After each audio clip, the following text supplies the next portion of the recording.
Toujours fidèle au rendez-vous de ce vendredi soir et toujours donc respectueux de son grand public, Free Opinion revient ce soir justement avec un autre sujet qui va encore vous faire bondir là chez vous, parce que nous allons parler justement de la question relative à la sorcellerie dans les églises de Dieu. Et pour commencer cette émission, il y a plusieurs sujets que nous allons développer ce soir. Nous parlerons également du baptême, parce que vous savez qu'en cette période, beaucoup de gens vont commencer à se faire baptiser et il va falloir que justement qu'on en parle. Et également, les hommes de Dieu qui sont sur le plateau vont essayer d'apporter leurs réflexions pour vous indiquer de quelle manière il faut se comporter devant cet événement. Ainsi donc, pour cette émission ce soir, j'ai sur le plateau Madame Rachel Malienou. Elle est d'origine camerounaise. Bonsoir madame. Bonsoir. Accompagnée donc de Douglas Kiongeka. Vous êtes écrivain et prédicateur. Tout à fait. D'une église ici à Paris. Oui, dans le corps de donc Christ. Voilà, avec lequel vous avez discuté justement, il y a Bissingo Fernand. Monsieur, bonsoir. Bonsoir, monsieur. Et enfin Vanessa Martinel, qui est d'origine martiniquaise. Bonsoir. Bonsoir, madame. Bonsoir. Voilà, nous allons parler donc de ces deux sujets ô combien très importants qui vont essayer justement de faire de la lumière ce soir. Mais avant toute chose, j'aimerais d'abord vous demander, parce que nous allons parler des dieux, de regarder cet élément. Quand les États sont-ils, les peuples s'unitent. Quand les peuples protestent, les prisons se remplissent. Et quand les prisons s'envasent et nous cherchons la liberté. Et quand les prisons s'envasent et nous cherchons la liberté. Oh non, oh non, oh non.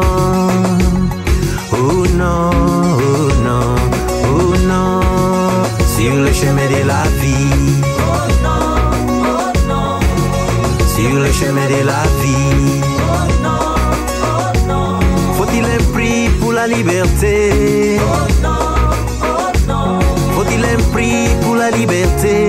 Oh non, oh non, oh non, oh non, oh non. Oh non, oh non, oh non.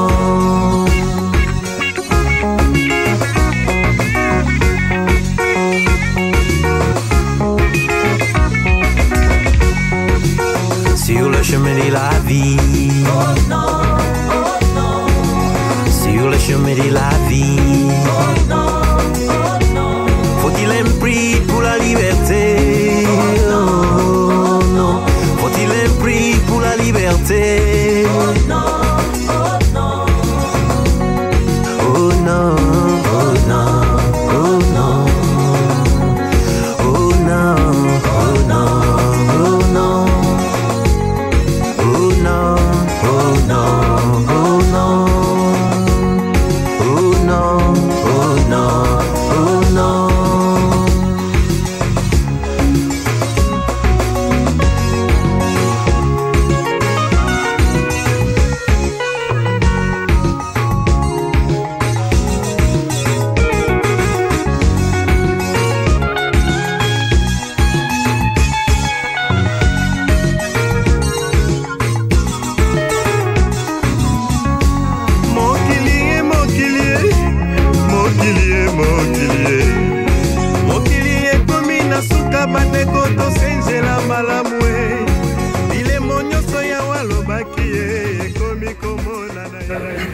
Voilà, nous allons continuer justement cette émission avec ces grands sujets qui est en rapport avec le baptême. Alors, je vais demander justement à messieurs Douglas et Kiongeka, comment dois-je vous appeler ce soir, messieurs? Monsieur Kiongeka, Douglas. Pas évangéliste ou pasteur ou apôtre. Ce ne sont que des fonctions. Ce ne sont que des fonctions. Alors, vous êtes chrétien, n'est-ce pas? Oui. Alors, essayons un peu d'expliquer au peuple de Dieu, à tout ce monde qui nous suit ce soir, de la notion du baptême. Ok, en tout cas, je tiens déjà à vous remercier, monsieur René, pour cette opportunité de pouvoir partager en fait la parole ce soir avec nos téléspectateurs. Donc, c'est vrai que c'est une question qui est essentielle, qui est très importante, surtout dans le milieu chrétien, parce que nous voyons aujourd'hui la notion du baptême être confuse, malheureusement.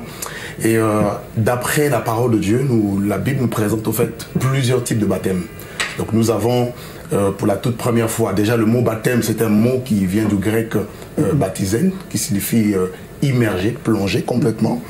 Et pour la toute première fois dans la Bible nous parle du baptême dans Matthieu 3, avec l'avènement de Jean-Baptiste. Quand Jean-Baptiste est venu, il a prêché la repentance, il a prêché le royaume des cieux et il a proposé aux gens justement de se baptiser pour le pardon des péchés. Et là, c'est le premier type de baptême que nous voyons dans la Bible. Donc dans Matthieu 3, Luc 3 également en parle. Et Jean, au fait, il a amené les gens, il voulait amener les gens à croire en Jésus. D'ailleurs, il le dira, si vous lisez donc Luc 3 ou Matthieu 3, il dira, moi je vous baptise d'eau pour vous amener à la repentance. Mais celui qui vient après moi, en parlant de Christ, du Messie, Yeshua, lui, il vous baptisera du Saint-Esprit et du feu. Donc nous voyons plusieurs types de baptême.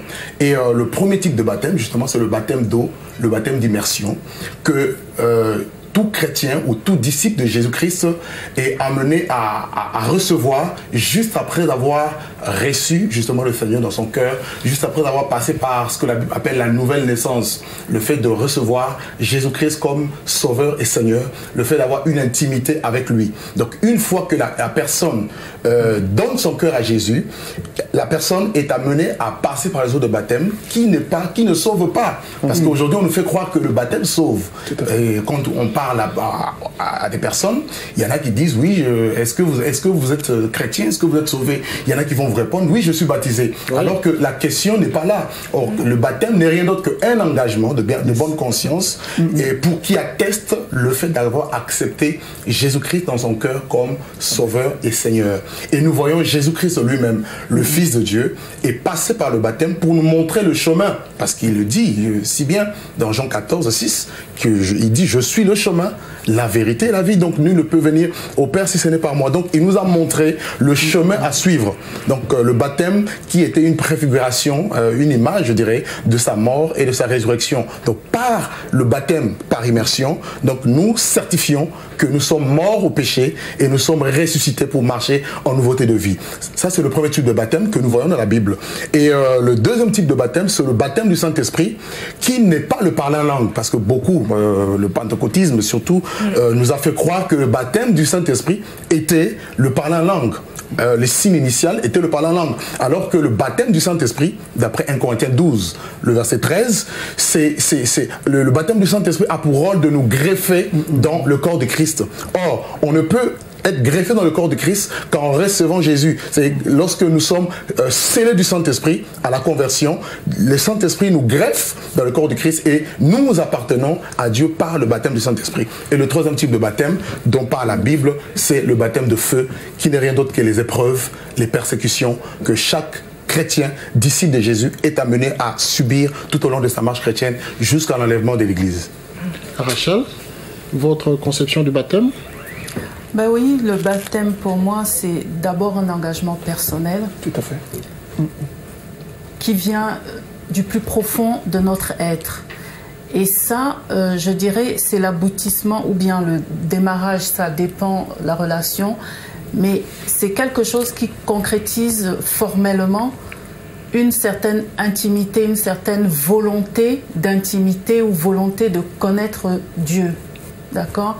Et dès l'instant qu'on désire s'engager de le suivre ou de suivre sa voie, alors on prend l'engagement de passer par les eaux du baptême. Donc les eaux du baptême, déjà, c'est la conviction, donne déjà la porte à l'acceptation de Jésus dans sa vie, n'est-ce pas? Déjà, tout à fait. Et c'est ça qui fait la transformation de l'être. La transformation de l'être vient de deux choses. D'une part, de la volonté de la personne, qui va rencontrer maintenant la conviction par le Saint-Esprit. Parce que le Saint-Esprit va agir en vous ou sur vous lorsque vous aurez envie déjà. Il faudrait être disposé. Quand vous êtes disposé, il y a la rencontre et il y a l'événement qui arrive.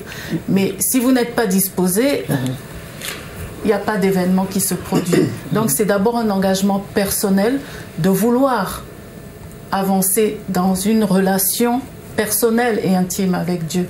Et alors, on prend l'engagement, j'allais dire, poursuivre la voie de Jésus, de rentrer dans les eaux. Alors Vanessa, pour vous, le baptême, ça représente quoi? Effectivement, le baptême, c'est un engagement de bonne conscience envers Dieu. C'est une confirmation de la conversion, en fait. Effectivement, comme l'ont dit mes frères et sœurs, le baptême ne sauve pas. Souvent, on prend le verset où Jésus il dit à Nicodème, si tu ne nais d'eau et d'esprit, tu ne peux entrer dans le royaume des dieux. Mais naître d'eau, c'est pas le baptême, c'est la parole de Dieu, en fait. Et le baptême, ce n'est qu'une confirmation de la conversion, en fait. Et dans les églises, on a beaucoup mystifié le baptême. On nous a fait croire que le baptême, en fait, sans le baptême, on ne pouvait pas être sauvé, mais c'est tout à fait faux. Monsieur Ngo-Fernand? Oui, donc je pense que c'est un sujet qui est très très intéressant parce que souvent on va dans nos assemblées, souvent on anime des débats. Ben, tout simplement pour ajouter, c'est que nos frères et sœurs viennent de dire tout à l'heure que je suis tout à fait d'accord avec eux, que le baptême c'est avant tout un engagement pour suivre le Seigneur, mais le baptême en lui-même il est différent de la nouvelle naissance. Et je vais également rajouter aussi que lorsqu'une fois qu'on est baptisé, on n'a pas besoin d'avoir un second baptême parce qu'aujourd'hui on voit dans nos assemblées où les gens se baptisent 3 fois, 4 fois pour dire que c'est quand même important. En fait, le baptême en lui-même, c'est pas une doctrine salvatrice où le fait que tu n'as pas été baptisé, que tu peux être sauvé. Donc il y a cet élément-là aussi. Je peux également donner aussi en passant vitesse l'exemple de l'eunuque éthiopien sur Actes chapitre 8. Lorsque l'eunuque éthiopien a été touché par le message que le diacre Philippe lui a expliqué, il a été touché, il a même proposé qu'il y a de l'eau, qu'est-ce qui me manque d'être baptisé, de me faire baptiser. Donc, sur le coup, il s'est fait baptiser. On voit également aussi dans Actes chapitre 16, lorsque l'apôtre Paul a été emprisonné, lorsque le Saint-Esprit les a visités, les geôliers ont été également touchés aussi, et aussi dans la même occasion, Acte 11 aussi, on voit l'apôtre Pierre qui est allé dans la maison du Corneille, qui a été touché, toute la famille a été baptisée. Donc c'est tout simplement pour simplifier les choses, un engagement. Et comme mon frère Douglas l'a dit, Kongoka, que le mot baptême vient du mot baptizen en grec qui signifie plonger par-dessus tout, et c'est aussi une préfiguration de la mort à la résurrection en fait. Donc, et puis il y a trois différences. Qui a le pouvoir de baptiser? Comment? Qui a le pouvoir de baptiser l'autre? Je ne comprends pas. Qui a le pouvoir de baptiser? Aujourd'hui, un enfant, une personne qui a accepté Jésus-Christ comme étant son maître et son sauveur personnel, il peut baptiser, on n'a pas besoin d'avoir une fonction pasteur. Nous, on le voit dans nos assemblées, lorsque les gens m'appellent pour dire que est-ce que pasteur, il faut me faire baptiser, on envoie un frère pour montrer aux gens que toute personne qui est née de nouveau, qui a l'esprit de Christ, est capable de baptiser un frère ou une sœur. On n'a pas besoin d'avoir un titre, parce qu'aujourd'hui, on va dans nos assemblées, il faut être pasteur apôtre pour baptiser. Ou prophète. Non, pas du tout, pas du tout. Je pense qu'il faut revenir pour simplifier le message. Parce que ce sont ces gens-là qui sont loin des dieux. Non, tout à fait. Regardez, monsieur Kitoko, quand vous prenez Acte, Marc chapitre 16, verset 15, la Bible dit que voici les signes qui accompagneront ceux qui ont cru en mon nom. Ils chasseront les démons. Donc tout chrétien de nouveau manifeste la puissance. On n'a pas besoin qu'on soit apôtre ou bien qu'on aille dans une école théologique. Pas du tout. C'est parce qu'on le mystifie. Voilà pourquoi les chrétiens. Et puis la Bible dit, Osée 4, 6, comme on peut périr par manque de connaissances. Donc voilà pourquoi aujourd'hui, pour les frères et sœurs qui nous suivent de très loin, je vous en supplie, nous avons besoin d'emmagasiner plus la parole pour qu'on ne puisse pas être des bébés spirituels. Ouais, des bébés spirituels, s'il faut le dire, parce que je pense que souvent il y a des dérapages dans nos assemblées parce que les gens ne sont pas bien informés et bien enseignés. Et donc, ici vous dites que toute personne peut baptiser l'autre. La sœur, elle est avec moi, elle accepte Jésus-Christ aujourd'hui. Si quelque temps après elle est bien affermie, elle est fondée dans la parole, elle est capable, c'est pas le fait que c'est une sœur. Elle peut baptiser. Moi aussi je peux baptiser. Oui, dans le cas où vous avez accepté Jésus-Christ, parce que sinon c'est trop facile. Oui, je suis chrétien. Bon, ok, amen. Ok, bon, en tout cas, oui, bien sûr que M. Kitoko peut le faire. Oui. On n'a pas besoin d'être passé dans une école de nos gens, une école de théologie pour devenir, et puis pour baptiser des frères. Non. Nous avons cette grâce-là en nous, le fait que nous sommes devenus enfants de Dieu, une nouvelle créature. On est censé et aussi capable de pouvoir baptiser. Voilà. Et donc, quel type de baptême est le plus important aujourd'hui? Le prédicateur de notre côté. Donc, le type de baptême, en tout cas, que l'on pourrait recommander aux gens aujourd'hui, parce que vous n'allez pas me dire que le baptême du feu, quiconque aujourd'hui pourrait accepter ce feu sur le corps. Non, le baptême du feu, ça n'a rien à voir avec le feu, un feu physique qui va brûler le corps. Non, le feu, c'est l'image des épreuves. Nous le voyons dans le livre de 1 Pierre, par exemple. C'est-à-dire qu'il faut d'abord subir les épreuves dans sa vie. Non, les épreuves pour que Dieu agisse dans votre vie. Non, les épreuves font partie de la marche chrétienne, les tribulations. La Bible est dit dans 2 Timothée justement 3, 12, que tous ceux qui veulent vivre pieusement en Jésus seront persécutés.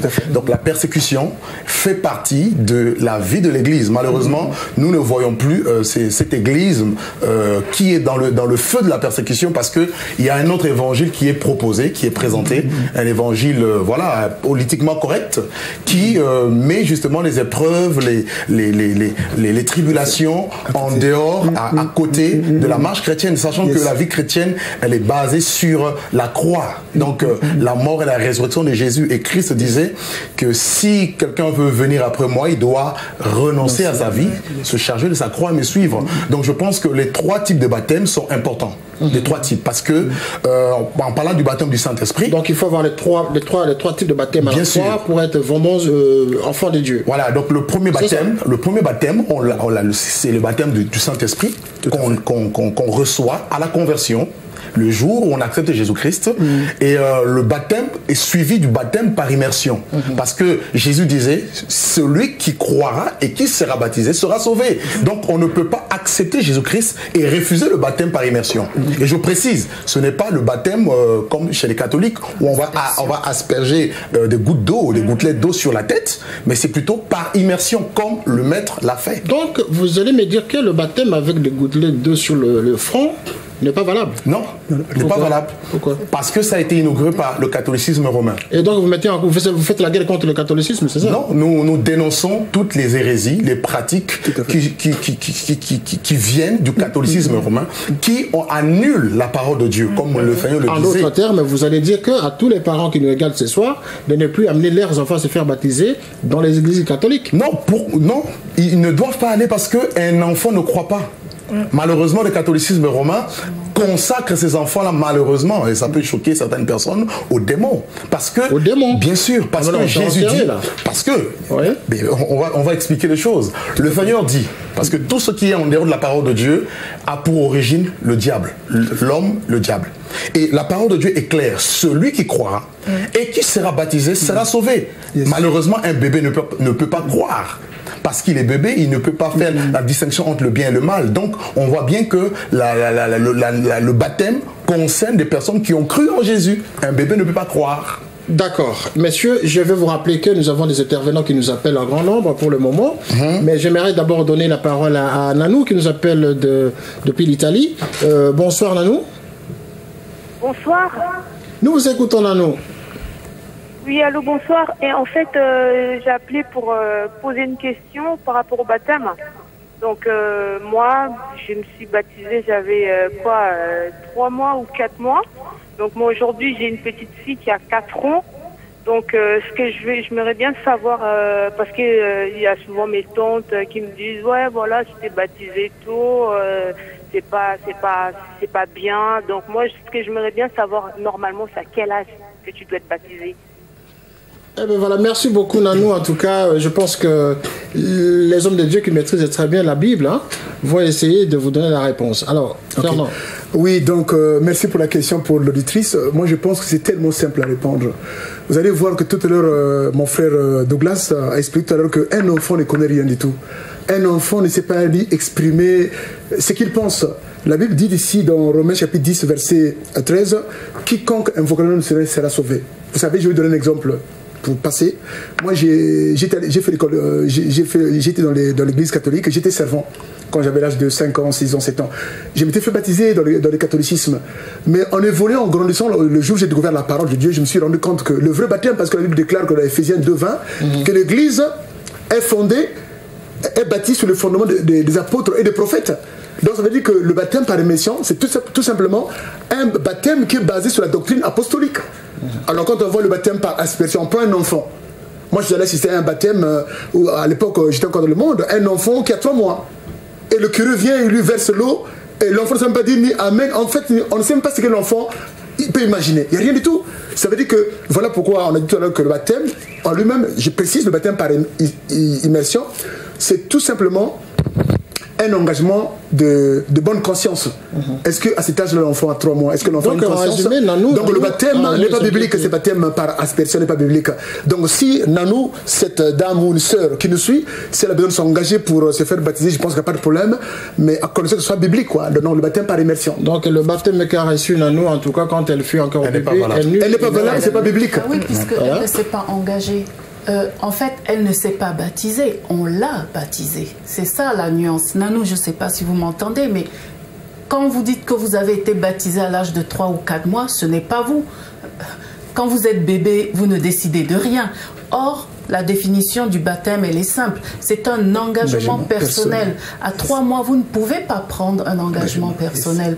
Vous devez avoir un certain niveau de conscience pour pouvoir prétendre à un engagement personnel. D'accord?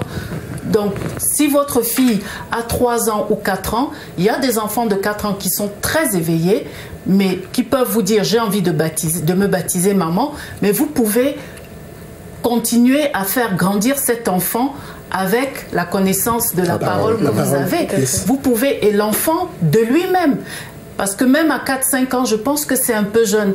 Il faut laisser les enfants vraiment prendre l'engagement par eux-mêmes, parce que très souvent, c'est vrai, on est nombreux comme ça à croire que ce qui se fait dans les églises, c'est bien, c'est parce qu'en fait, on fait du suivisme.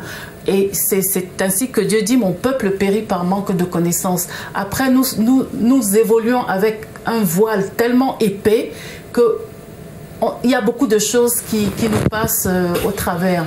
Donc moi, le conseil que je lui donnerai, c'est de faites de plus en plus, permettez à votre enfant de grandir avec la connaissance de Dieu. Demandez tout simplement à votre enfant de prier dans son cœur.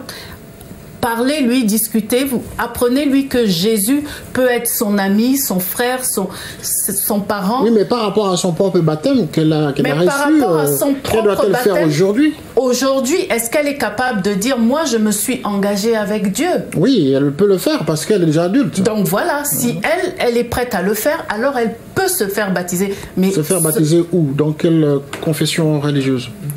Chez qui là? Chez les protestants? Chez les... Je dirais ça, c'est pas ce qui est le plus important.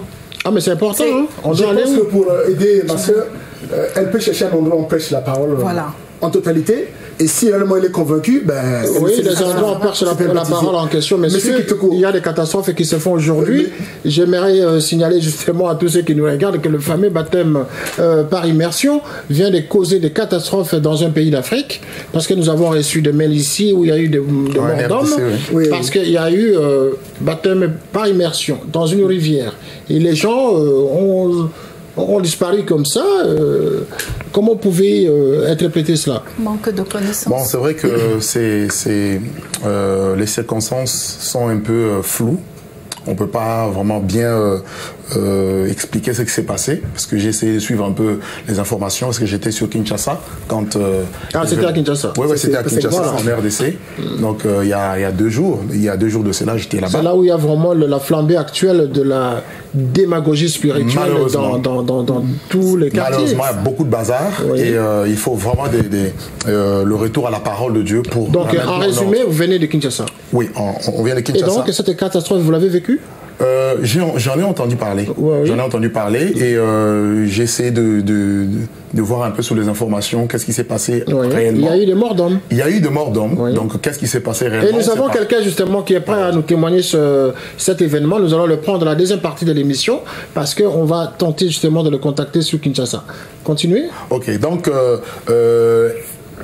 est-ce que c'était un sacrifice? Est-ce que ça, c'est point d'interrogation? Comment ça pourrait être un sacrifice? C'est quelqu'un qui va aller se faire baptiser. Tout à l'heure, on va parler de la sorcellerie dans les églises. Oui, on va parler justement. Donc, il y a malheureusement des pratiques sataniques qui ont infiltré les assemblées et qui malheureusement sacrifient des vies humaines. Voilà, donc malheureusement. Et ça peut également être un fait causé par, je ne sais pas, une imprudence, et puis voilà, il y a eu la noyade. Voilà. Et mais logiquement parlant, le baptême ne doit pas se faire en profondeur. Voilà, parce que... Voilà. Non, je voulais juste ajouter une précision pour l'auditrice de toute la téléspectatrice Nanou. C'est pour dire, justement, il faut cultiver cette relation de proximité avec Dieu. Parce que c'est ça qui va vous ouvrir les yeux. Les gens font du suivisme. Et c'est dans ce suivisme-là qu'on suit des gens qui sont soi-disant des pasteurs ou des hommes de Dieu, mais qui n'en sont point. Et c'est comme ça qu'en les suivant, ils vont répondre à des sacrifices et puis ils finissent par mourir. Alors que quand vous avez une relation, et la relation avec Dieu, elle est personnelle et individuelle. Quand vous arrivez à développer cette relation-là, vous ne pouvez pas tomber dans ce type de piège. Je défie quiconque d'avoir une relation de proximité avec Dieu, de tomber dans un piège de sorcier ou de sataniste. C'est pas possible, parce que Dieu vous en préserve et il va vous ouvrir les yeux d'une manière ou d'une autre. Donc même par rapport à sa fille qui est petite, il faut qu'elle lui apprenne cette proximité dans la relation. Parce que c'est vrai, on arrive à une époque où c'est vrai que les gens se demandent mais où sont les bonnes églises? Où est-ce qu'on dit la vérité? Et ça, si vous n'êtes pas passé par certaines épreuves, c'est difficile. Ou alors il faut avoir la chance de tomber dans un endroit où on prêche la vérité. Mais tous ces gens qui prêchent, j'allais dire, qui sont au service du diable, ils viennent pas avec des cornes, hein, ils viennent sous des formes angéliques, ils vous disent que, et ils viennent avec la Bible devant, donc voilà. Ce n'est que la relation personnelle qui compte. Vanessa, avez-vous un commentaire, parce que nous allons entrer à la deuxième partie de l'émission, nous allons parler de la sorcellerie. Vanessa? Oui, par rapport à la relation personnelle, effectivement, c'est dans la connaissance de la parole de Dieu et en ayant une intimité avec Dieu que les écailles tombent en fait. Parce que souvent les pasteurs nous inculquent des choses, nous disant qu'il faut qu'on mette des robes blanches pour se faire baptiser, il faut qu'on suive des cours de baptême pour se faire baptiser. Alors oui, pour se préparer, pour être pur devant Dieu. Non, les cours de baptême ne purifient pas devant Dieu, c'est notre relation, c'est notre cœur. Justement, c'est le cœur, c'est le cœur. C'est une histoire de cœur. Maintenant, effectivement, ce n'est pas les cours de baptême.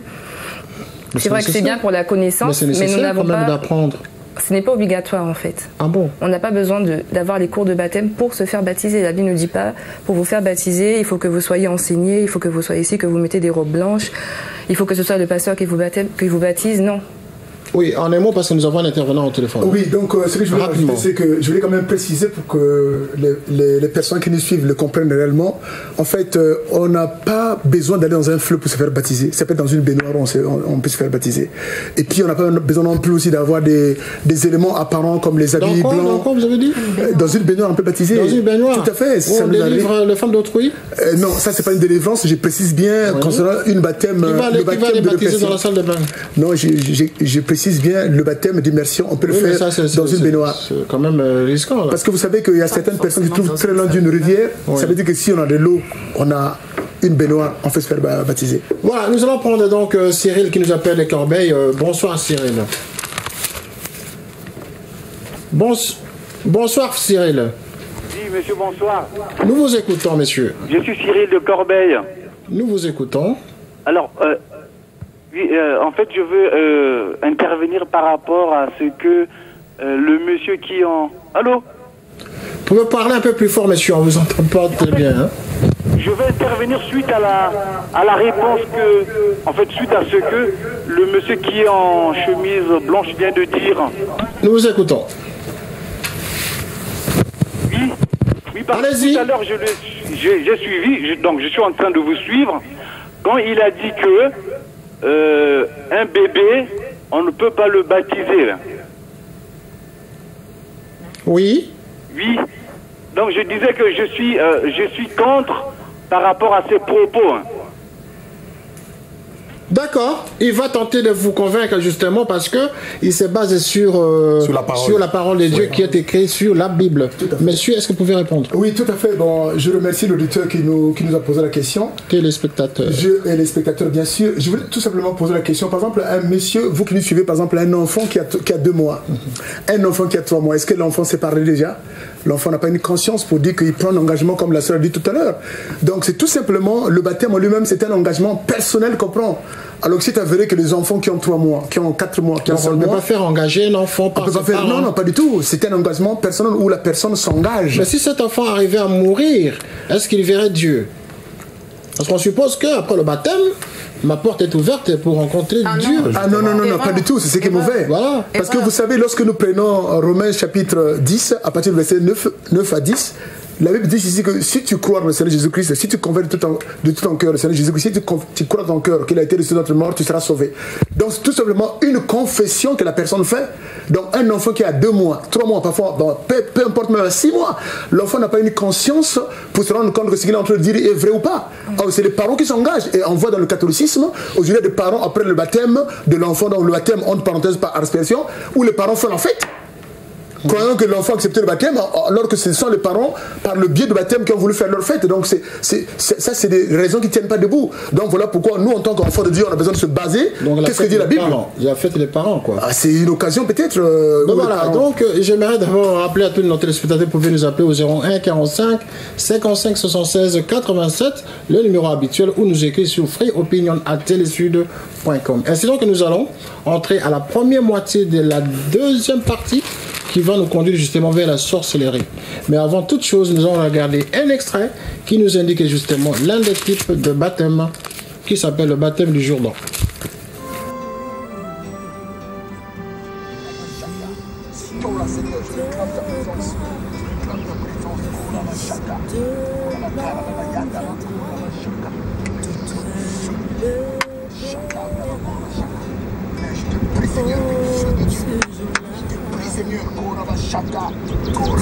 Je bénis ce nom de Jésus. Je réclame ta présence, que l'onction de Dieu m'accompagne partout où je vais y aller, que l'onction de Dieu m'accompagne, que le feu de Dieu m'accompagne, que les hommes se rendent compte que le révérend pour l'aventure est un roi, est un homme excellent qui manifeste la puissance. Gloire à toi, Seigneur. Gloire à toi. Je vais faire bâtir toutes les choses qui sont dans les cieux et sur la terre, les visibles et les invisibles. Oh, dignité, domination et autorité, tout a été créé et par toi. Tu es digne de louange et ton nom est au-dessus de tout. Oui, tu es grand, fort, puissant et redoutable. Tu resplendis comme un soleil qui est comme toi, magnifique en sainteté. Alléluia. Béni sois-tu, Seigneur.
C'est vrai, nous traversons des moments difficiles. Et on se disait, vers qui tourner?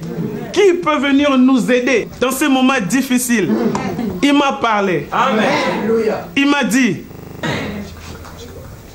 le révérend Bonaventure. Amen.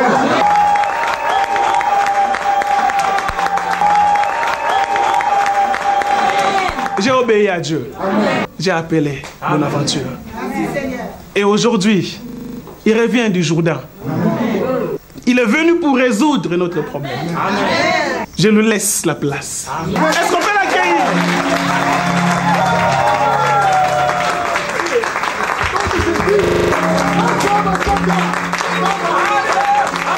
On peut le laisser là où il est.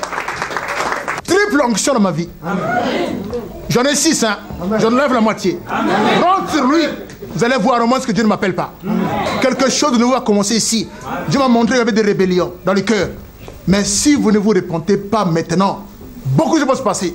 Il y aura de la mort. Dieu m'a pris loin pour venir régler ce problème-là. Amen, amen. Ah, il y a le feu sur moi, le feu.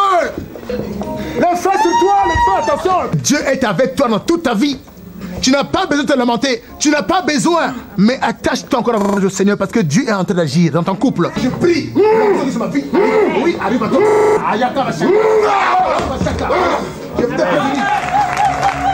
Ah, il y a un voyage au Japon qui m'attend là. Priez pour moi, pour me soutenir. Amen. Voilà, c'était un autre type de baptême que nous venons d'assister, le baptême du Jourdain, qui renforce justement la force de ce prédicateur que nous venons de voir. Et ce sont des situations justement que l'on rencontre généralement dans toutes ces églises de charlatans, je pourrais même les appeler. Alors, vous êtes prédicateur. Avez-vous reçu ce baptême au Jourdain? Non. Mais alors, quel est le pouvoir que vous avez en vous pour agir? Agir comment? Oui, mais spirituellement, parce qu'il faut avoir ce type de baptême. Non, pas du tout. On l'a vu, monsieur a commencé à faire tomber tous ceux qui ont le mauvais esprit. Bien sûr, ça c'est également une fausse doctrine qui malheureusement est en train de ronger les églises aujourd'hui. Nous voyons la plupart des soi-disant prédicateurs, pasteurs, apôtres aller jusqu'au Jourdain en Israël pour se faire rebaptiser. Et il y en a même un qui a dit qu'une fois qu'il est sorti de l'eau du Jourdain, et il a senti quelque chose rentrer en lui, une puissance, en gros le Saint-Esprit, c'est de la comédie. C'est de la comédie parce que ça n'a aucun fondement biblique. Le Seigneur nous a demandé de nous baptiser tout simplement dans l'eau comme l'eunuque éthiopien a demandé à Philippe, voici l'eau, qu'est-ce qui te manque pour que je sois baptisé? Donc recevoir une quelconque puissance en sortant du baptême, ça n'a aucun fondement biblique. Ça a rajouté autant d'onction? Non, pas du tout. Pas du parce qu'il en a déjà 6, au lieu d'en avoir 0. Pas du tout. Justement, le film explique un peu ces hérésies, ces dérives qu'il y a malheureusement aujourd'hui dans les églises pour faire croire aux gens qu'il faut retourner à Jérusalem, au Jourdain, pour se faire rebaptiser. Donc concrètement, regardant la caméra, messieurs, qu'est-ce que vous diriez à tous les pasteurs qui vont en Israël et qui reviennent ici pour faire des miracles? Je leur dis que c'est de la pure comédie, qu'ils arrêtent de séduire le peuple de Dieu. Donc, nous devons nous baser sur la parole de Dieu quand nous faisons des choses. Le baptême est une... vous savez, l'évangile est tellement simple que nous cherchons beaucoup de détours, nous cherchons beaucoup de va-et-vient, alors que la parole de Dieu est simple. Donc, le Seigneur n'a jamais dit à ses disciples, à ses serviteurs, d'aller jusqu'au Jourdain. Et ceux-là qui n'ont pas l'argent, ceux-là qui n'ont pas les moyens d'aller jusqu'au Jourdain. Mais ils n'ont pas l'onction. L'onction vient du Seigneur. Et je précise, tout à l'heure, vous avez évoqué quelque chose qui m'a frappé à l'oreille. Beaucoup disent aujourd'hui, ne touchez pas à mes oins. Donc les hommes de Dieu, soi-disant, sont loin de Dieu. Ce qui est faux. Au jour d'aujourd'hui, dans la Nouvelle Alliance, tout enfant de Dieu reçoit l'onction. Parce que l'onction vient du Saint-Esprit. Définissons d'abord l'onction là. Est-ce que vous pouvez être un peu plus explicite? L'onction, c'est quoi ça? L'onction n'est rien d'autre que la capacité que Dieu donne pour accomplir une œuvre. Donne à qui? À ses enfants, d'après... À ses serviteurs. À ses serviteurs, bien sûr. À ses serviteurs. Ses serviteurs. Et celui qui n'est pas serviteur. Et nous sommes tous serviteurs de Dieu. Tout enfant de Dieu est serviteur de Dieu. Donc c'est prouvé dans la Bible. Donc Hébreux chapitre 1er. Donc il fait des vents, ses messagers, il fait de ses serviteurs des flammes de feu. Nous sommes tous serviteurs de Dieu. Tout le monde donc. Tout chrétien est serviteur de Dieu. Et ils prennent justement ce passage de psaume.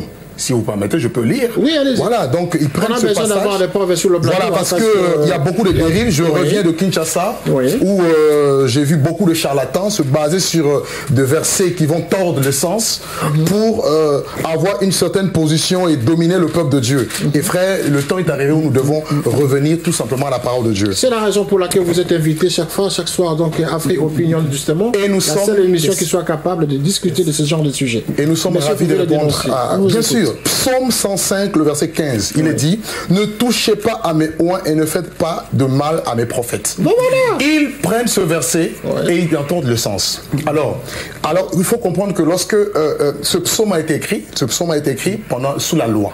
Donc, c'est que nous n'étions pas encore sous la grâce. L'ère de la grâce ou le temps de la grâce, l'âge de la grâce n'était pas encore inauguré. Et pendant ce temps-là, il faut bien me suivre, l'onction reposait essentiellement sur 3 catégories de personnes. Les prophètes, les rois et les sacrificateurs. Et sur certaines personnes bien spécifiques que le Seigneur choisissait pour des tâches bien spécifiques.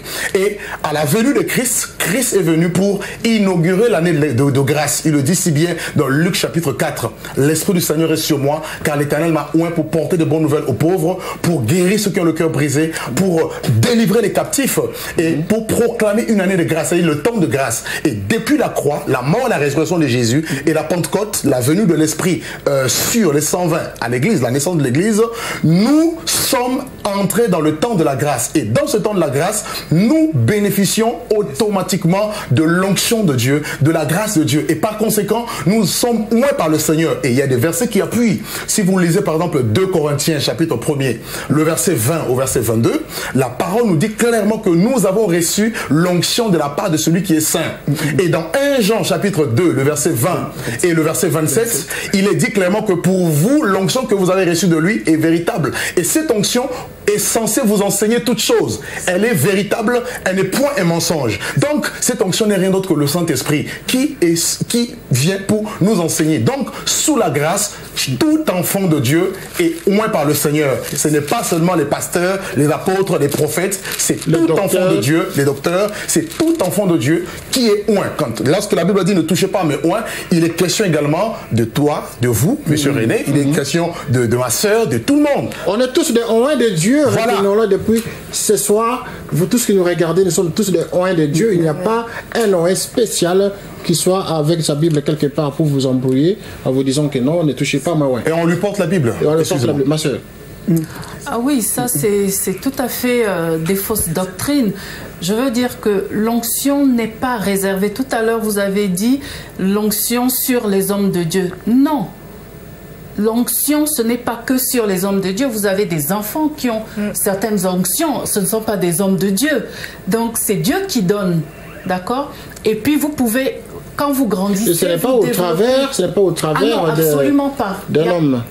Il n'y a pas d'intermédiaire. Voilà. Vous disiez, chacun peut avoir une relation directe avec Dieu. C'est Dieu qui donne. C'est ça. Moi, je ne crois pas du tout aux intermédiaires. Vous avez la possibilité de parler. Prenons, nous sommes sur la terre des hommes.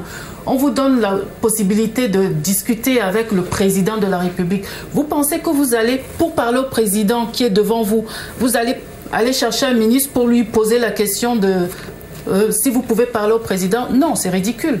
Si le président est devant vous, vous lui parlez directement. Avec Dieu, c'est pareil. Vous avez votre relation. Mais le président de Dieu, là, on ne le voit pas. C'est le problème. Donc, on a besoin d'un intermédiaire qui est le roi et qui a le Saint-Esprit en lui pour intercéder. D'où l'erreur. Et c'est pour ça que beaucoup périssent par manque de connaissances, parce que nous ne développons pas cette relation personnelle. J'insiste là-dessus, parce que c'est en développant cette relation personnelle que vous avez un éclairage qui est clair. Et personne ne peut vous détourner de ce chemin-là, parce que vous êtes guidé par Dieu. Voilà. D'accord? Quand vous n'avez pas ce type de relation, justement, vous allez peut-être chercher Dieu, mais vous allez mettre votre confiance, j'allais dire votre foi, dans les gens qui vont vous parler, dans ce qu'on appelle pasteur ou tout ce que vous voulez. Et c'est souvent eux que vous déifiez, même inconsciemment. D'où l'erreur et le danger. Parce que quand ces gens savent que vous avez une poche bien garnie, ils vous détournent de la vérité de la Bible. Et là, qui c'est qui peut vous... À moins que vous tombiez dans une église où vraiment ça vous fait tilt et vous vous dites, ici c'est la vérité, mais si ce n'est pas Dieu, vous allez continuer à suivre. Et c'est comme ça qu'il y a beaucoup de gens qui meurent malheureusement. Et c'est dit dans la Bible, mon peuple périt par manque de connaissances. Oser. Alors, Vanessa. Le Seigneur, il a dit dans la parole, celui qui croit en moi fera les œuvres que j'ai faites et il en fera de plus grandes. Il n'a pas dit le pasteur ou l'apôtre fera les œuvres que j'ai faites. Non, celui qui croit en moi. Donc effectivement, tout enfant de Dieu, tout serviteur de Dieu, tout enfant de Dieu est serviteur de Dieu et il reçoit l'onction de Dieu pour pouvoir faire l'œuvre de Dieu. Donc ça n'a rien à voir avec le baptême qu'on a vu tout à l'heure. Ça n'a rien à voir avec le baptême. Et voilà, nous allons prendre donc Yolande qui nous appelle depuis Tours. Bonsoir Yolande. Bonsoir monsieur. Nous vous écoutons. Ok, je vous remercie et que la paix de Dieu soit avec vous sur le plateau. Amen. Je voudrais intervenir spécialement parce que ça fait 2 fois que j'assiste à votre émission et je remarque que les frères en Christ qui viennent sur le plateau, ils prennent un malin plaisir à se critiquer les uns les autres. Nous sommes tous enfants de Dieu. Nous devons prôner l'union. Nous devons prôner l'union parce que c'est en cela que Christ nous appelle. Christ nous veut dans l'union. Il nous veut unis. Il ne nous veut pas diviser. Parce qu'il a dit dans la Bible que si nous continuons de nous critiquer, nous allons créer des guerres entre nous Et ça, ce n'est pas bien. Alors, quand on vient, par exemple, à la télévision, qui est un vaste réseau d'informations, c'est-à-dire il y a toute une grande population qui nous écoute, n'allons pas au-delà de certaines choses. Critiquer, par exemple, des choses de la Bible, tel a été baptisé dans l'eau, ne pas reconnaître le baptême d'un tel. Je pense que ce n'est pas en cela qu'on nous appelle sur ce genre de plateau-là. Et que nous soyons unis. Parce que imaginez que moi j'aille prêcher dans le désert. J'aille par exemple au Sahara, en Afrique, on m'envoie dans un pays du Sahel où il n'y a pas d'eau. Vous comprenez? Et je dois convertir des gens là-bas. Alors, il n'y a pas d'eau. Comment je fais? Comment je fais? Je dois baptiser les gens. Vous pensez que Christ, qui a la puissance suprême, on peut le limiter à ça? Tout ce qui a été dans la Bible, c'est fait à son niveau. Lui, il est Dieu.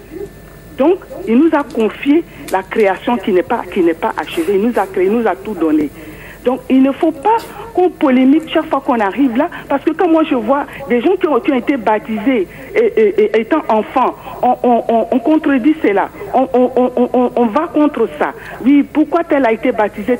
Moi, je suis baptisé par immersion. Dans la Bible, il est dit par exemple que par immersion, l'eau coulait. Il faut baptiser dans l'eau qui coule. Voilà. Mais les chrétiens évangélistes, que je respecte bien, ils ne baptisent pas. L'autre monsieur qui est assis sur le plateau, il vient de dire qu'il peut même baptiser dans une baignoire. Vous vous imaginez? Alors qu'il critique le fait que les chrétiens catholiques, ils baptisent, ils mettent les gouttes d'eau sur le front de l'enfant, et d'un enfant, lui il trouve ça que c'est pas bien, mais lui il admet qu'on peut baptiser dans la baignoire. Je veux qu'on dépasse tous ces clivages-là. Je voudrais merci beaucoup dépasse. Yolande, merci beaucoup en tout cas pour votre intervention. Mais merci Yolande. On vous a perdu en tout cas sur la ligne, mais sinon on a retenu votre inquiétude. Mais est-il que on est en train justement d'expliquer aux gens des réalités qui sont basées justement sur la Bible, et vous n'êtes pas non plus sans savoir qu'actuellement il y a beaucoup de dérives et il y a beaucoup de gens qui ne respectent plus la parole de Dieu, et donc il est clair que chacun doit pouvoir jeter un coup d'œil justement dans cette Bible-là qui est la parole de Dieu. Donc on n'a pas besoin d'être spécialiste en théologie justement pour mieux comprendre cette question-là. Monsieur, rapidement, nous allons passer à la deuxième partie de l'émission. Oui, tout à fait, merci beaucoup. Je voulais tout simplement répondre à la question de notre auditrice. Mais je voulais tout simplement lire 1 Thessaloniciens chapitre 5 à partir du verset 14. Il dit ceci: nous vous y exhortons, frères, avertissez ceux qui vivent dans le désordre, consolez ceux qui sont abattus, supportez les faibles, usez de patience envers tous. Aussi 2 Thessaloniciens chapitre 3 verset 14 à partir jusqu'au verset 15. Il nous dit ceci: si quelqu'un n'obéit pas à ce que nous disons dans cette lettre, prenez note de lui et n'ayez avec lui aucune relation, afin qu'il en ait honte. Ne le considérez pas comme un ennemi, mais avertissez-le. C'est-à-dire, nous sommes dans un temps où il y a serviteurs et serviteurs, il y a aussi le faux, il y a aussi le livret et le blé. Vous allez voir la mission que Jérémie a eue. Jérémie, dans Jérémie chapitre 7, c'est la sœur, et il peut méditer chez elle. Elle va se rendre compte que Jérémie a eu une mission terrible. Étant enfant, elle était déjà consacrée à être prophète sur les nations, afin d'arracher, afin de briser et ensuite de s'aimer. Donc Jérémie a une mission dans Jérémie 7. Jérémie va être poussé par l'Esprit de Dieu et il va commencer à prophétiser sur le sacrificateur. Et aujourd'hui, ceux qui commettent ces dérives-là, ce sont les serviteurs qui se disent serviteurs, qui sont loin de Dieu, mais ils sont à côté. C'est parce que peut-être la sœur qui nous suit et n'a jamais vu dans sa famille peut-être une abomination ou des dérives où un pasteur a couché avec sa belle-sœur ou sa cousine. Nous, on en sait. Voilà pourquoi aujourd'hui Dieu nous utilise pour monter sur le créneau et de dénoncer les manœuvres de l'ennemi. Il y a vous savez, Matthieu 19, 12 dit ici que il y a certains eunuques qui sont eunuques depuis le ventre de leur mère, d'autres deviennent par la volonté de ces eunuques, d'autres deviennent parce qu'ils veulent devenir eunuques. Aujourd'hui, il y a des gens qui ne sont pas bergers ou pasteurs, mais ils deviennent parce qu'ils savent parler, ils savent comment extirper l'argent, appauvrir les chrétiens. Voilà pourquoi aujourd'hui, c'est pas seulement en France, il y a des gens, vous savez, vous allez voir que moi j'ai ma fille, et puis un pasteur qui dit, pasteur, viens violer ma fille, vous allez laisser comme ça? Alors, donc pour nous, la Bible déclare que on n'a pas lutté contre la chair et le sang, c'est contre la domination, c'est contre la principauté. Voilà pourquoi nous tenons ce moment idéal pour dénoncer les manœuvres. Parce que vous savez, ce qui se passe dans les assemblées, les chrétiens, ils ont peur. de dénoncer, la conséquence c'est quoi? Parce qu'ils seront maudits par les serviteurs de Dieu. C'est clair. Alors heureusement qu'ils seront maudits. Ah bien sûr. Oui, mais qu'en réalité, on a vu dans les assemblées où les pasteurs disent apôtres maudissent les gens. La sœur va témoigner elle-même. Voilà. Elle a été maudite par un serviteur qui dit serviteur. Alors que nous avons reçu juste le ministère de la réconciliation et non de la malédiction. Alors là il y a un souci. Est-ce que vous allez laisser des personnes comme ça exercer le ministère? Non, nous ne pouvons pas laisser ces personnes-là exécuter les gens comme ça spirituellement. Je vais demander à la sœur Rachel de donner ce témoignage rapidement parce que nous allons entrer à la deuxième partie de l'émission, la deuxième partie à laquelle d'autres invités vont vous remplacer ici, de sorte que nous puissions évoluer dans notre émission. D'accord. Oui, moi je voudrais souligner d'abord une chose par rapport à la dernière téléspectatrice. Nous ne sommes pas ici pour critiquer, mais nous dénonçons. Il y a une nuance dans ces deux termes-là. Yes. D'accord ? La critique, c'est une chose, mais de dénoncer les mauvaises pratiques, je pense qu'aujourd'hui, c'est nécessaire. Parce que trop, c'est trop. Dans beaucoup d'églises, moi j'ai été dans une église ici en France, où...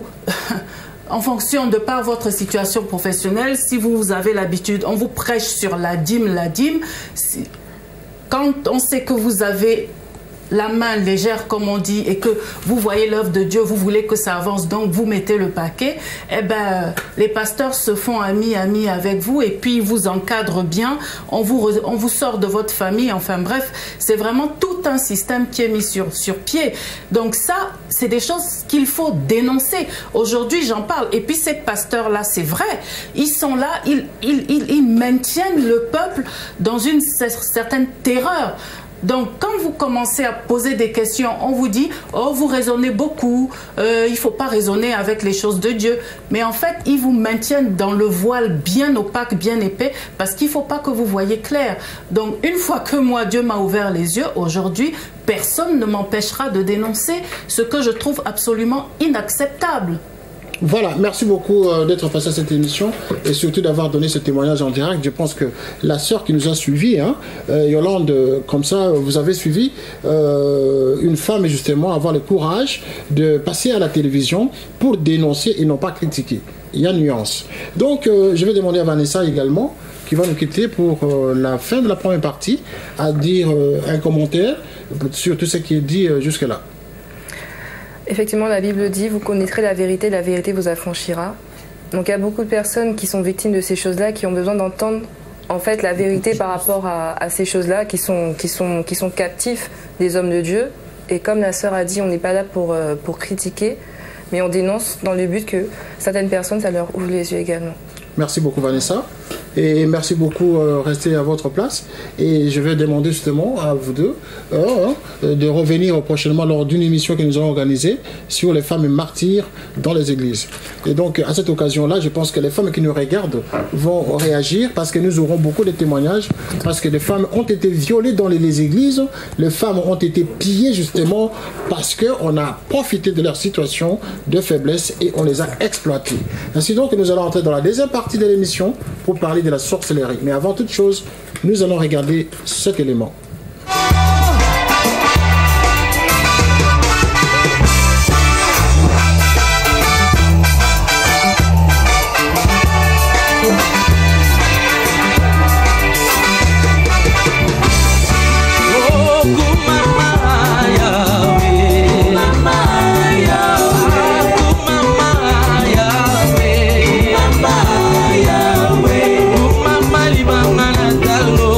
Mama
très bien qu'aujourd'hui l'Église est en train d'être manipulée de l'intérieur et ceci justement est en train de causer un danger permanent auprès de ceux qui croient en la parole de Dieu. Je viens de recevoir sur ce plateau justement pour la deuxième partie de cette émission M. Carolac Nicolas. Bonsoir. Bonsoir. Et de Madame Clamy Daniel. Bonsoir. Bonsoir. Vous avez suivi cette émission dans les coulisses tout à l'heure sur cette question de baptême. Qu'est-ce que vous avez retenu en un mot? Je commence par la dame. Clamy. Moi, j'ai retenu en fin de compte que le baptême, que ce n'est pas vraiment les parents qui le prennent. Il faut être conscient pour prendre le baptême. C'est un engagement personnel avec son Dieu. Et pour moi, il faut savoir ce qu'on veut, puisqu'on s'attache à Dieu en acceptant de faire la volonté, de suivre les doctrines de la parole, comme Dieu le demande. Carolac.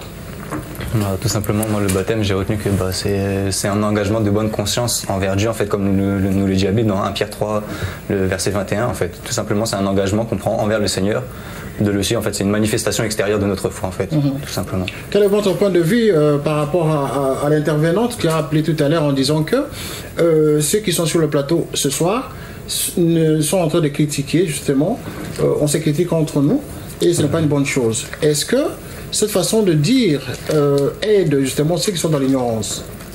Tout simplement, oui, tout à fait, parce qu'en fait, Jésus nous dira dans Jean 8, verset 32, que vous connaîtrez la vérité et la vérité vous affranchira. Ensuite, j'aimerais prendre un autre passage ensuite dans Éphésiens 5, le verset 11, qui nous dit clairement, Éphésiens 5, le verset 11, « Et ne prenez aucune part aux œuvres infructueuses des ténèbres, mais bien plutôt condamnez-les. » La Bible nous appelle clairement en fait à condamner ces pratiques, parce que si justement on ne parle pas, on laisse ces pratiques se faire, les personnes là vont rester dans l'ignorance, elles ne vont pas être affranchies par la liberté, elles vont se faire abuser sans que personne ne parle, sans que personne ne fasse rien, et on laisse le diable rentrer dans l'église comme ça en fait. Et le baptême du Jourdain que l'on a vu tout à l'heure, votre point de vue? Moi j'estime ça de la sorcellerie aussi, c'est pas... Jésus nous a donné un ordre de se faire baptiser. Il a dit clairement, ce n'est plus à Jérusalem ni sur cette montagne que vous adorez, mais c'est n'importe où en fait, c'est en esprit et en vérité. Donc il n'y a pas besoin d'aller à un endroit quelconque pour faire quelconque pratique en fait. N'importe où le Seigneur nous conduit ou le Seigneur conduit les choses tout simplement. Clamy Daniel, est-ce quelle est votre réaction justement à cette question-là? Sur le baptême du Jourdain? Oui, du Jourdain.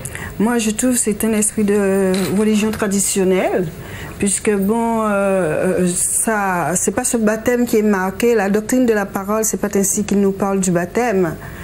Et bon, c'est que eux, ils ont choisi de faire les choses par habitude. Je trouve que c'est plutôt démoniaque que biblique. Donc c'est très démoniaque. Très démoniaque. Alors nous allons voir justement un élément qui va nous illustrer tout ce qui est démoniaque justement, si ce n'est pas de la sorcellerie ou de l'envoûtement. Alors nous allons voir donc cet élément qui va nous conduire à discuter de la question de la sorcellerie. Parce que l'envoûtement ou la sorcellerie, je suppose, serait de même obédience. Regardons cet élément. Vous allez bien? Ça va. Ah, tant mieux. Et vous êtes venu pourquoi aujourd'hui? Par rapport à ma délivrance. Ah bon? Voilà, et ça ne va pas du tout depuis que mon mari est mort. Alors, depuis sa mort, il y a vraiment des choses qui se passent à la maison, c'est catastrophique. C'est catastrophique. Ah, d'accord. Mais et pour prendre le rendez-vous avec aussi le révérend, il faut que je voie aussi avec lui. Mais d'abord, je vais quand même vous poser des petites questions parce que je suis obligée de vous donner des renseignements, comme c'est la première fois que vous venez. Donc vous dormez pas bien la nuit, c'est ça? Pas du tout. Quand vous dormez, vous voyez des choses qui viennent vous attaquer ou des choses, des gens qui veulent vous tuer. Est-ce que vous avez des fois ça? Non, par contre, je rêve des gens qui me poursuivent la nuit. Est-ce que vous vomissez la nuit? Non, non. Est-ce que vous voyez des femmes de nuit ou des maris de nuit qui veulent faire des choses sexuelles avec vous la nuit? Si, les deux. Les deux, les hommes et des femmes? En même temps? Pas en même temps, mais des fois c'est un homme, des fois c'est une femme. Ah, d'accord. Mélangé en fait, hein? Est-ce que vous avez déjà vu aussi, par exemple, vous voler ou vous voulez sauter de quelque chose ou Voler, non. Tomber, oui. Je tombe dans le vide. Il vous est jamais arrivé de faire la masturbation? Non. Vous êtes disponible n'importe quand? Par contre, il faut prévoir 500 € parce que la délivrance ici, c'est 500 €. Et en plus, moi, je vais vous faire l'ordonnance spirituelle où il va falloir que vous achetiez donc de l'huile d'olive de première pression à froid. Il faut acheter aussi de l'huile de palme, la cola. Il faut acheter 7 bougies rouges, Ça, c'est pour enlever tout ce qui est du mal. Et les bougies noires aussi, c'est pour enlever tous les esprits des ténèbres, de sorcellerie. Il faut tout ça pour oui, il faire, faut tout ça. Il faut vraiment tout ça, sinon ça ne pourra pas fonctionner. Je vous assure, il faut vraiment avoir confiance aussi en lui parce que Dieu l'utilise vraiment puissamment. Vous avez vu, et aujourd'hui, là, quand on vous a invité au culte, c'était vraiment passé. Vous avez vu la gloire du Seigneur, l'onction que le révérend il dégage. Je vous assure que là, il faut tout ça. Il faut aussi acheter 3 bougies bleues. Parce que le bleu, c'est la paix, donc vous allez recevoir aussi la paix dans votre cœur après la délivrance. Et puis, il faut prévoir aussi ce parfum Joli Soir. Et puis, acheter une bassine en plastique neuve, qui n'est jamais... Joli Soir. Oui, Joli Soir. Parce qu'on va vous laver. On va vous laver le corps, on va vous purifier de tous ces démons qui sont là, qui vous empêchent d'avancer dans votre vie, qui vous empêchent surtout de dormir aussi la nuit. Plus du gros sel et une chaise blanche. Mais pourquoi une chaise? Ben, on va vous asseoir et puis après le référent, après il va verser de l'eau aussi au-dessus avec la bassine. Il y a toute une installation qui va se faire. Ne vous inquiétez pas. Vraiment, faites-lui confiance. C'est vraiment un grand homme de Dieu, je vous assure. C'est ce qu'on appelle donc l'ordonnance spirituelle dans certaines églises chrétiennes.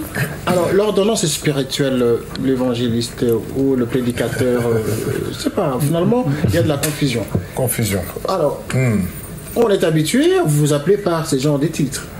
Là, nous venons de vivre un témoignage, enfin, pas un témoignage, mais une réalité. Une réalité qui se passe dans les assemblées, oui. Oui, et c'est quoi cette histoire d'ordonnance spirituelle? C'est tout simplement une invention purement humaine, diabolique, je dirais. Déjà, ce qu'on appelle pour certains cure d'âme. Cure d'âme, oui. Voilà. Donc la cure d'âme, pour ceux qui me suivent, c'est une pratique qui a pris naissance avec Calvin au XVIe siècle et qui disait que le pasteur avait la fonction de curer l'âme du malade, ce qui n'a aucun fondement biblique. Nous voyons dans la Bible les délivrances spontanées des personnes qui sont possédées et ceux-là qui priaient pour ces malades exerçaient leur don de discernement et également l'autorité qu'ils ont reçue, l'autorité de Christ en eux pour chasser ces démons parce que Christ disait justement voici les miracles qui accompagneront ceux qui auront cru en mon nom, ils chasseront les démons et voilà, ils guériront les malades. Toute la série de questions que l'on a entendues tout à l'heure, telles que vous n'avez jamais fait la masturbation ou voir les femmes de nuit ou les hommes de nuit ou voler la nuit, ou je ne sais pas où tomber. Est-ce que tout ça, ça ne relève pas donc du mysticisme, ça? D'une part, oui. Ou de la sorcellerie, parce que nous y sommes à cette question de la sorcellerie. Bien sûr. De quoi s'agit-il comme ça? Bien sûr, parce qu'on veut faire croire aux chrétiens qui sont possédés. Déjà, je mérite déjà préciser que la délivrance, c'est biblique. Hein, qu'on ne pense pas que... Parce que le problème, c'est qu'on peut tomber aussi dans une extrême. Il y a certes des abus, mais nous devons comprendre le fondement, ce que la Bible nous enseigne en ce qui concerne la délivrance. La délivrance est un mot biblique. Donc, Christ est venu pour nous délivrer. Et toute personne qui n'est pas en Jésus est forcément sous la puissance du malin. D'ailleurs, le Seigneur le dit si bien que le monde entier est sous la puissance du malin. Et Jésus est venu justement pour nous délivrer de la puissance des ténèbres. Il est écrit, il a dépouillé les dominations, les autorités, il a livré publiquement en spectacle en triomphant d'elle par la croix. Et cette délivrance, heureusement pour nous, elle est gratuite. Elle n'est pas payante. Et on n'a pas besoin d'apporter des bougies, on n'a pas besoin d'apporter de l'argent, parce que malheureusement aujourd'hui nous voyons de plus en plus des charlatans qui exigent de fortes sommes d'argent, 300 €, 500 $, 1000 $ pour recevoir une sorte de délivrance, alors que le Seigneur l'a dit si bien dans Matthieu 10, vous avez reçu gratuitement, donné gratuitement. Si quelqu'un est appelé à un ministère de délivrance, si quelqu'un est appelé à exercer la délivrance, cette personne doit comprendre que le ministère ou l'appel qu'elle a reçu doit s'exercer gratuitement. Alors, d'une autre part, nous voyons également des personnes qui sont possédées. Parce que l'affaire qui est relatée dans cette vidéo, c'est des choses que nous vivons au quotidien. Mais ce n'est pas de la sorcellerie, ça? Si, c'est la sorcellerie. Voir les femmes de nuit ou les hommes de nuit ou voler dans la nuit, dans le vide, parce qu'elle a témoigné en disant... Elle voit à la fois un homme et une femme venir en elle. C'est de la sorcellerie. Pour faire des choses sexuelles. C'est de la sorcellerie, bien sûr. C'est de la sorcellerie. Quelle est l'origine de tout ça? Alors, l'origine l'origine remonte bien sûr au diable, à Satan. Nous voyons dans Genèse, dans Ésaïe, on nous parle du diable qui est à la base justement de tout ce qui est occulte, tout ce qui est mystique, tout ce qui est le contraire de Dieu. Dieu est lumière, Satan est ténèbres. Et quand une personne n'est pas dans la lumière, forcément les ténèbres prennent place. Et dans ces ténèbres, vous avez maintenant une multitude de démons, notamment le démon de sorcellerie qui possède l'esprit humain. Parce que l'homme, pour nos téléspectateurs, nous devons comprendre que l'homme est composé de 3 parties. L'esprit, l'âme et le corps. Et il y a des démons qui possèdent l'esprit, des démons qui possèdent l'âme et des démons qui possèdent également le corps. Et également des démons qui possèdent et l'esprit, et le corps, et l'âme. Et maintenant, en ce qui concerne la sorcellerie est un démon qui possède essentiellement l'esprit humain. C'est un démon qui a pour mission de créer une connexion entre l'âme et l'esprit, et de sorte que l'homme, de par sa propre volonté, puisse sortir de son corps physique pour aller faire n'importe quoi, envoûter les gens, tuer, faire tout un tas de bêtises. Et maintenant, en ce qui concerne la sorcellerie, nous devons également comprendre qu'il y a 2 formes de sorcellerie. Vous avez la sorcellerie qui est consciente, donc la personne est consciente d'être habitée par un esprit de sorcellerie, mêlé bien sûr avec les démons de mari de nuit, les femmes de nuit, la sirène des eaux, l'esprit des morts. Et vous avez également des personnes qui sont habitées par ces esprits, je dirais inconsciemment, indépendamment plutôt de leur volonté. Et ces personnes-là peuvent être habitées par l'esprit de la sorcellerie. Donc ils sont, on peut dire, de potentiels sorciers, parce qu'il y a en eux la sorcellerie inconsciente. Et ce sont ces personnes qui peuvent justement bénéficier de la délivrance gratuitement au nom de Jésus. Et au nom de Jésus, justement, il y a beaucoup de pasteurs qui sont eux-mêmes des grands sorciers, mais qui tiennent la Bible aujourd'hui. Glamine? Pardon? Est-ce qu'avez-vous une réaction? Parce qu'on connaît dans le milieu des églises des grands pasteurs qui sont eux-mêmes aussi des sorciers. Bien sûr, parce qu'il y a plusieurs façons de faire la sorcellerie. Oui. On peut envoûter quelqu'un aussi à travers la sorcellerie. Toi, tu crois que bon, ça se passe à l'église, c'est bien, je suis sensible pour l'œuvre de Dieu, je fais ce que je peux faire pour mon Dieu. Mais là, le pasteur profite de la faiblesse de la personne et du bon cœur de la personne, c'est de la sorcellerie. Oui, la sorcellerie donc partout. Et nous allons prendre un intervenant qui nous appelle, ça fait à peu près 5 minutes qu'il est en train d'attendre cet appel. Et donc c'est Impo. Bonsoir Impo de Nantes. Bonsoir monsieur, bonsoir à vous tous. Bonsoir. Nous vous écoutons. Bonsoir. Oui, j'apprécie beaucoup la maturité spirituelle des différents intervenants. Je vois bien qu'ils ont une bonne connaissance et une réelle approche de la vérité. Mais si j'interviens, c'est parce que je me souviens qu'il y a une certaine époque, je suis chrétien, je suis né de nouveau. Je le crois par la grâce de Dieu. Je fréquentais de temps en temps l'assemblée de Douglas sur Nantes. Lorsqu'il intervenait parfois à Nantes, dans une de leurs succursales de leur assemblée. Et je me souviens que M. Douglas imposait les mains à cette époque. Et je comprends là maintenant que c'est plus le cas, qu'on n'impose plus les mains. Je comprends qu'ils ont compris qu'on n'impose plus les mains à tout va. Mais je me souviens qu'à cette époque, il imposait les mains et les gens tombaient remplis de l'onction, parce que c'était bien ces termes-là que j'entendais au milieu des cris et de toutes les manifestations qu'on pouvait constater. Alors donc, là où je voulais simplement m'arrêter, c'était, donc je comprends qu'il y a eu une évolution de la compréhension de la parole, en fait. Puisqu'auparavant, ils avaient eux aussi dans leur assemblée quelques détournements de cette parole même. Oui, et votre question c'est laquelle, monsieur?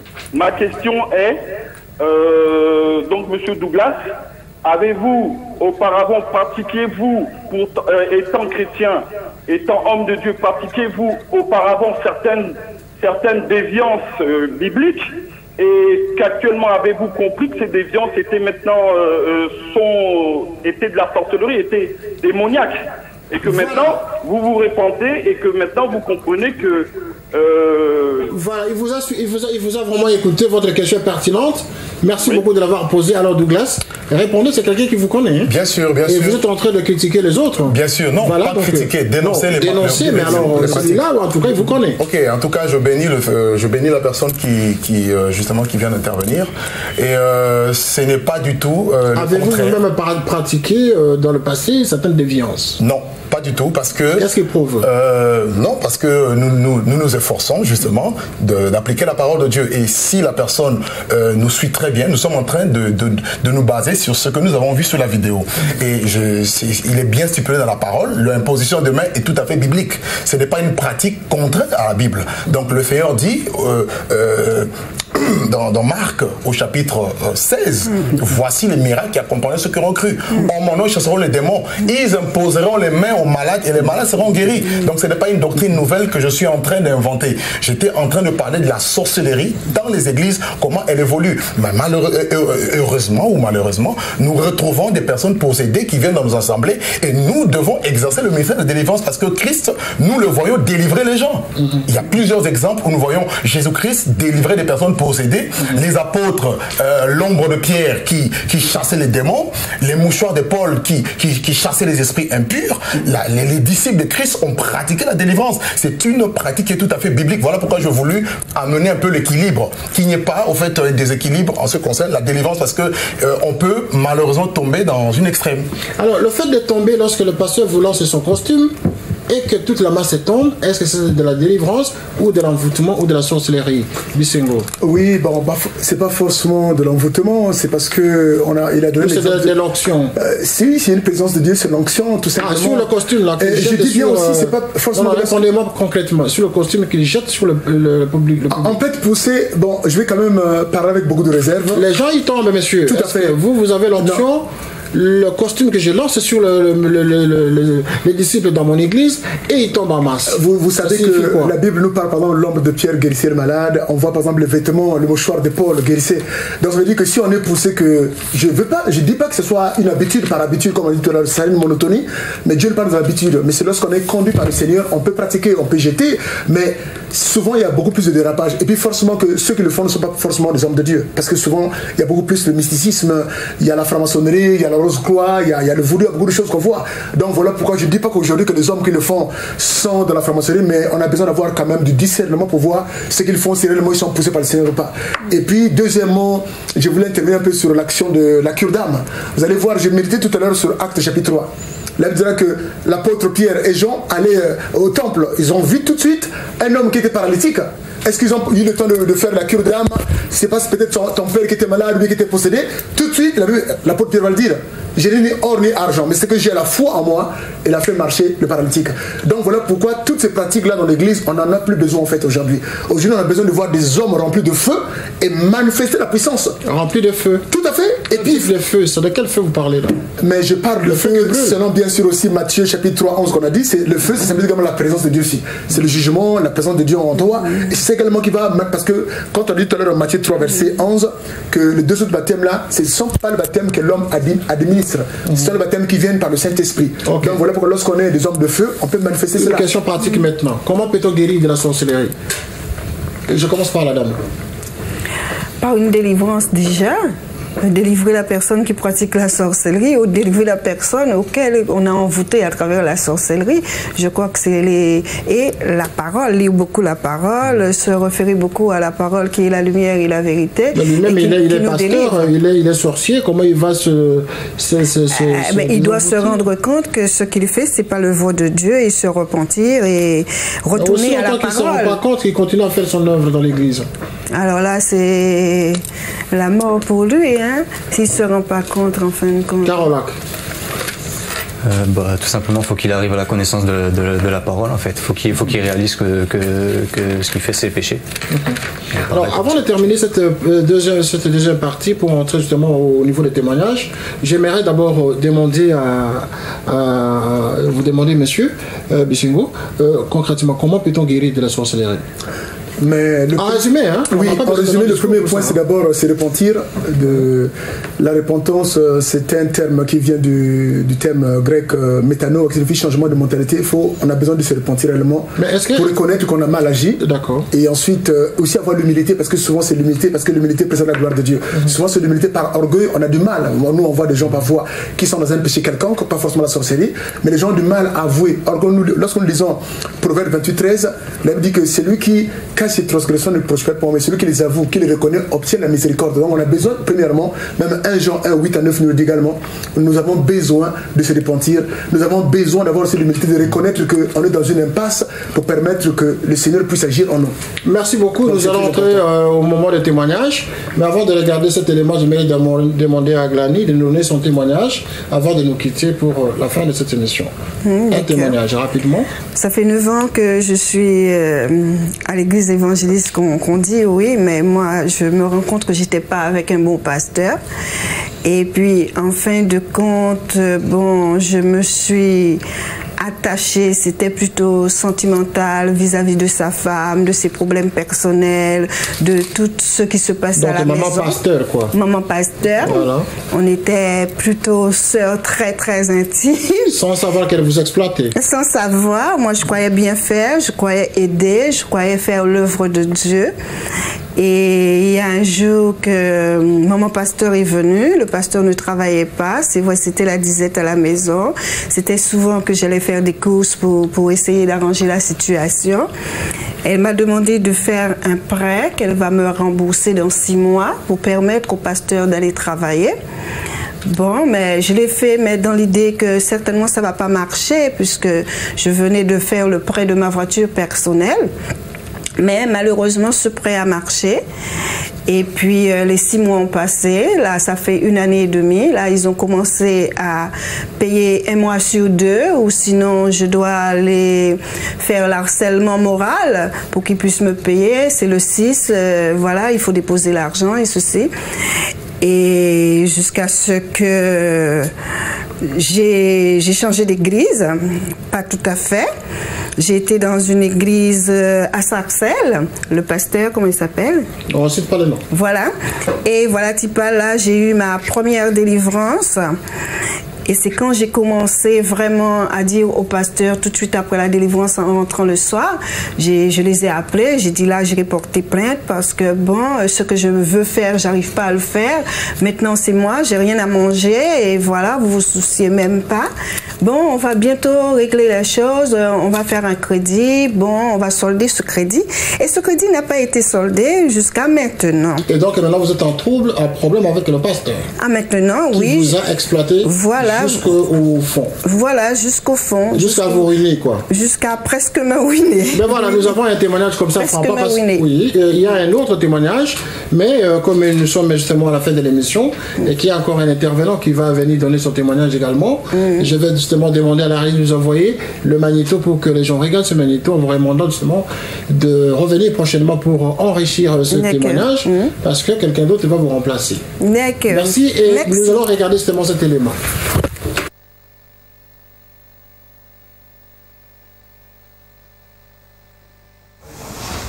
Bonjour bien-aimés, je voulais rendre gloire au Seigneur par rapport à tout ce qui a été en fait filmé tout à l'heure. Je voulais témoigner parce que je suis la preuve vivante de toutes ces choses qui se sont passées. Parce que là où j'étais avant dans l'assemblée, j'étais vraiment... disons que j'ai été abusée sexuellement. Et si j'en parle, c'est que je sais qu'il y en a encore d'autres sœurs qui sont abusées et qui n'osent pas en parler parce que c'est la honte, parce que c'est le pasteur et il se permet de tout. Donc je voulais vraiment interpeller ces sœurs pour leur dire que nous sommes dans les temps difficiles et que Jésus-Christ revient bientôt et qu'il ne faut pas justement cacher ce genre de choses parce que cela, ça condamne et ça nous conduit en enfer. Donc, je voulais vraiment que ces personnes qui sont là-dedans puissent en sortir, que le pasteur, c'est pas Dieu, c'est Dieu qui juge. Donc, il faut pas vivre dans la légèreté, il faut vraiment prendre à cœur que notre vie et notre vie est menacée. Donc il ne faut pas se laisser abuser par ce genre de pasteur. Moi aujourd'hui, si je suis là, c'est parce que je me suis rendu compte. Au départ, j'étais vraiment aveuglée. Mais aujourd'hui, j'en parle parce que je sais que si j'étais pas sortie de là, je serais morte. Aujourd'hui, je serais morte. Donc, je remercie vraiment le Seigneur de m'avoir permis de sortir de là. Et je demande aussi pardon aux personnes qui ont été touchées parce qu'on ne pouvait pas savoir que j'étais là-dedans. Hein, si vous m'entendez, pardonnez-moi. Et les pasteurs aussi qui font ces choses, je leur dis en fait que... Comment? D'arrêter ce travail. D'arrêter, oui, d'arrêter parce que vraiment c'est l'enfer qui vous attend. C'est l'enfer aussi qui vous attend. Je vous demande de vous repentir. Yes, amen, amen. Je voulais aussi rajouter que c'est vrai que les pasteurs ils abusent des sœurs, mais il faut aussi se dire que des fois si on se laisse abuser ainsi, c'est parce que tout simplement on ne connaît pas la parole de Dieu. On est un peu naïf quelque part. Donc je ne veux pas seulement condamner les pasteurs, mais je voudrais aussi qu'on puisse se réveiller, qu'on puisse se lever dans la parole de Dieu, par rapport à la parole de Dieu, que vraiment on ne puisse pas en fait se laisser abuser. Et bien voilà, nous avons suivi justement ce témoignage très poignant, un témoignage justement qui choque, des témoignages justement qui font appel à la conscience. Et donc ce soir, nous avons retenu que les pasteurs sont en train d'exploiter dans les églises où ils sont en train de tenir justement les âmes de Dieu. Je viens de recevoir pour terminer cette émission un dernier invité qui s'appelle Yann Tondi. Yann Tondi, monsieur, vous avez suivi cette émission depuis le début, dans les coulisses. Qu'est-ce que vous avez retenu et quel est votre témoignage? J'ai retenu que malheureusement il y a avec les gens en fait qui s'intéressent à la parole, malheureusement beaucoup de gens en fait ne retiennent qu'une partie en fait, et il faut vraiment étudier en fait puisque le peuple périt faute de connaissances, ça c'est la parole, et en fait quand on s'appuie sur la parole on reste sur la parole. Or on peut entendre que ce soit les gens qui ont rappelé ou des témoignages qui sont malheureusement pas basés sur la parole en fait, et la base de tout en fait c'est la parole, parce que Jésus, la parole c'est la vérité en fait. Et puis pour revenir sur la sorcellerie, la base de la sorcellerie en fait on le voit avec Adam lorsqu'il a commis le premier péché. Son premier réflexe quand il a péché en fait c'était de se cacher, et en fait le mot cacher, la racine c'est occulto en fait, qui veut dire occulte, d'où les sciences occultes en fait. Donc soit on est avec Dieu, soit on est donc dans la lumière avec Dieu, soit on est dans les ténèbres et on est avec le diable. Et pour un petit témoignage rapide, j'étais dans une assemblée il y a une forme aussi qui existe de sorcellerie qui est la domination en fait, la domination, la manipulation. Ça on la voit régulièrement dans les assemblées où on a des pasteurs qui sont idolâtrés finalement par le peuple et où le pasteur peut tout se permettre en fait.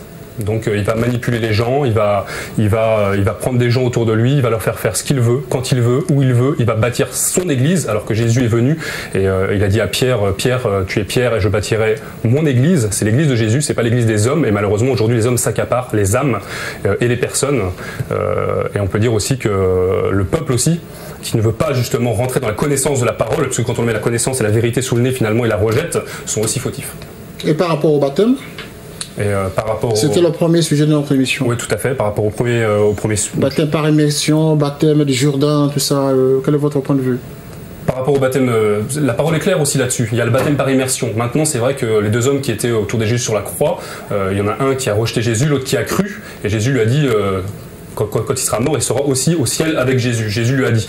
Donc voilà, maintenant, il y a des commandements que Jésus nous a donnés qui sont dans la parole, dont le baptême par immersion. Et ça, il faut respecter ça, il faut l'appliquer. Alors, Carolac, votre point de vue par rapport à ce dernier témoignage que nous venions d'avoir? Ça montre qu'il y a beaucoup d'abus dans les églises. En fait, c'est quelque chose de triste parce qu'à cause de cela, en fait, le nom de Dieu est blasphémé parmi les païens. Même la parole nous dit à cause de vous, le nom de Dieu est blasphémé parmi les païens. Et à cause de ça, en fait, ça crée des scandales et ça empêche les gens de venir au Seigneur quand ils apprennent des bruits comme ça. C'est un frein pour l'œuvre du Seigneur en fait. Et bien voilà, nous sommes arrivés presque à la fin de cette émission dans quelques minutes. Je vais demander à Fernand Bissingo de tirer une conclusion avant que le prédicateur de ce soir prenne la dernière parole. Ok, en tout cas, je vais tout simplement brosser. Là, nous avons vu au niveau du film cette sœur qui a témoigné. Je pense que c'est des réalités, c'est des faits que cette sœur a vécu. Malheureusement, avant, elle était un peu aveuglée, elle ne connaissait pas qu'elle était dans un péché. Puis le jour où elle a découvert la vérité, c'est là où elle a pris la décision de tout dénoncer, qu'elle vivait dans l'impudicité avec le pasteur qui était marié. Et ça s'est passé en Ile-de-France. C'est un homme qui a... Donc aujourd'hui, ce que je peux donner comme conseil aux frères et sœurs qui nous suivent, surtout en particulier les sœurs, faites attention lorsque votre pasteur, votre responsable vous invite d'aller toute seule. Parce que je pense qu'il est toujours qu'il y ait un témoin pour éviter en fait le pire ou le dérapage. Nous avons vu, il y a beaucoup de choses qu'on voit, et ben nous sommes obligés aujourd'hui quand même de les dénoncer, de ne pas rester bouche cousue, parce que je pense que sinon Dieu nous demandera des comptes. Donc voilà pourquoi pour les sœurs et les hommes et les femmes qui nous suivent, ils doivent comprendre que Dieu nous a donné une mission de dénoncer et d'avertir ceux qui vivent dans le désordre. Vous-même, vous êtes révérend, n'est-ce pas? Non, là c'est dans le film. Non, dans la pratique et dans votre église. Je suis pasteur berger.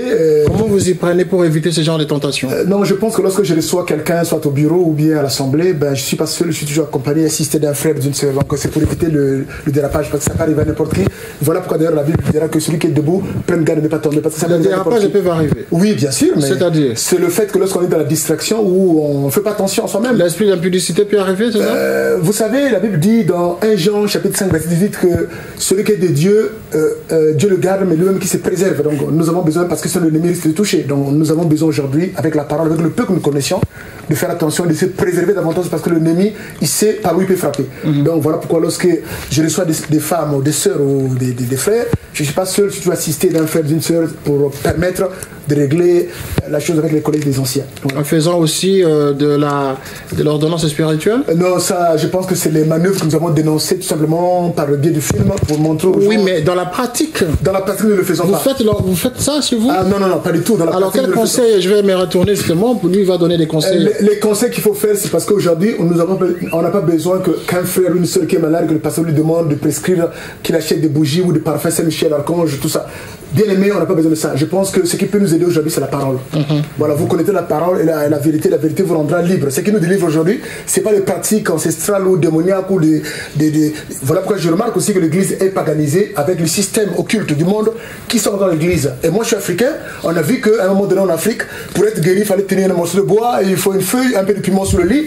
Eh ben, ces pratiques-là sont dans l'église aujourd'hui. Donc, pour être guéri, le pasteur dit, moi, je te mets l'huile de palme, le vin de palme, il faut boire. L'huile d'olive. Oui, ben. Oui. C'est parce que les gens le prennent mal en fait. Voilà. Bon. Les gens le prennent mal. Merci beaucoup, messieurs. Oui. Révérend.